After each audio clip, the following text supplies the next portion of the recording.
WhatsApp Chelsea fans, football fans, welcome back boys to ചെൽസിക്കാരൻ channel. നമ്മുടെ മുത്ത്, നമ്മുടെ ചങ്ക്, നമ്മുടെ ബ്രസീലിയൻ സാമ്പ ജുവാവോ പെഡ്രോനെ കുറിച്ച് രണ്ട് വാക്ക് സംസാരിച്ചേ പറ്റൂ. നിവൃത്തിയില്ല. ഇതിപ്പോൾ 2 കളികളെ ആയുള്ളൂ. നമ്മൾ ഓവർ ഹൈപ്പ് ചെയ്തിട്ടൊന്നും കാര്യമില്ല എന്നുള്ളത് എനിക്കറിയാം. പക്ഷെ എന്നാലും നമ്മളൊരു പെർഫോമൻസ് കാണുമ്പോൾ നമ്മളത് അപ്രിഷിയേറ്റ് ചെയ്യാണ്ടിരിക്കാൻ പറ്റും. കാരണം 2 കൊല്ലം ജാക്കി ജാന്റെയും മൈക്കിൾ ജാക്സന്റെയും കരാട്ടയും കുങ്ഫുവും ഡാൻസും കണ്ടുകൊണ്ടിരുന്ന നമ്മൾ ഒരു 2 സ്ട്രൈക്കർ ഗോൾ കാണുമ്പോൾ അതിനെക്കുറിച്ച് 2 വാക്ക് പറയണ്ടേ? അല്ല, അതിൻ്റെതായ ശരി. ഇതിപ്പോൾ ഭാവിയിൽ എന്താവും, അവൻ അടുത്ത ഇനി ഫ്ലോപ്പ് ആവോ, ക്ലിക്ക് ആവോ, ജോവോ പെഡ്രോ അതാവോ ഇതാവോ, നമുക്കൊന്നും പറയാൻ പറ്റില്ല. We never know. നമുക്ക് ഫ്യൂച്ചർ ഒരിക്കലും പ്രഡിക്റ്റ് ചെയ്യാൻ പറ്റില്ല.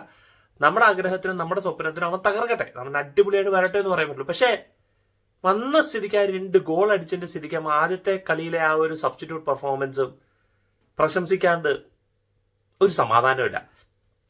നൗ ചെക്കൻ പാർട്ടിങ് ആയിരുന്നു, ചെക്കൻ ഹോളിഡേ ആയിരുന്ന സമയത്ത് അവരൊരു മുന്നറിയിപ്പ് ഉണ്ടായിരുന്നു, ഫുട്ബോൾ ക്ലബ്ബുകൾ നോക്കുന്നു. അപ്പൊ അവനൊരു പേഴ്സണൽ ട്രെയിനറെയും കൊണ്ടാണ് ഹോളിഡേ പോകുന്നത്. അത് തന്നെ മച്ചാന്റെ മെന്റാലിറ്റി.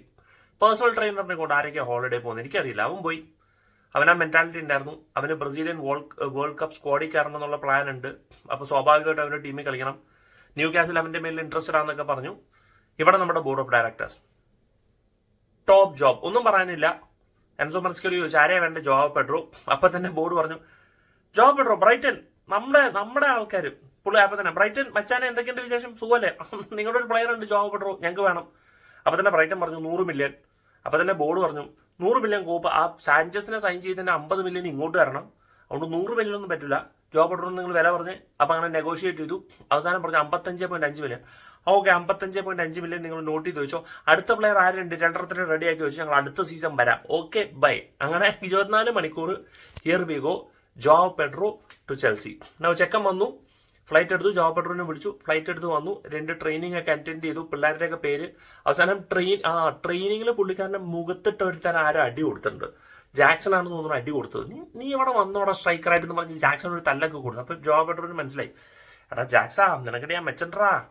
പുള്ളിക്കാരൻ വന്നു, ആദ്യം ഒരു ക്യാമിയോ ഒക്കെ കളിച്ചു, ഒന്ന് സെറ്റൊക്കെ ആയി, കളിയുടെ ഗതിയൊക്കെ മനസ്സിലാക്കി. പിന്നെ ഫുൾമിനസിനെതിരെ ബോയ്ഹുഡ് ക്ലബ് കേട്ടോ. അവന്റെ ചെറുപ്പകാലത്തെ ക്ലബ്ബാണ്. അവന്റെ അമ്മ ഭയങ്കര പവർട്ടിയിൽ ജീവിച്ചിരുന്ന ഒരു സ്ത്രീയാണ്.